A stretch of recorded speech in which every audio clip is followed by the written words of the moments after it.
今天我遇到了一只非常好看的黑白边牧啊，这品相打分我会给80分。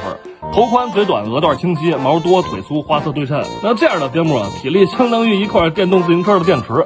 如果说饭后百步走，活到99是真的，那饭后遛边牧你就能活到世纪末。我一直怀疑养边牧的朋友就是奔着长生不老去的。当然，人的体力是有极限的，于是有人发明了反向遛狗法，一旦场面失控，就朝相反方向疯跑，从此你的边牧会把你看得特别紧。当然注意啊，这种洞悉人性的方法呢，它只能用在边牧上。同样都是撒手没，边牧是有底线的没，哈士奇可能就是真没了。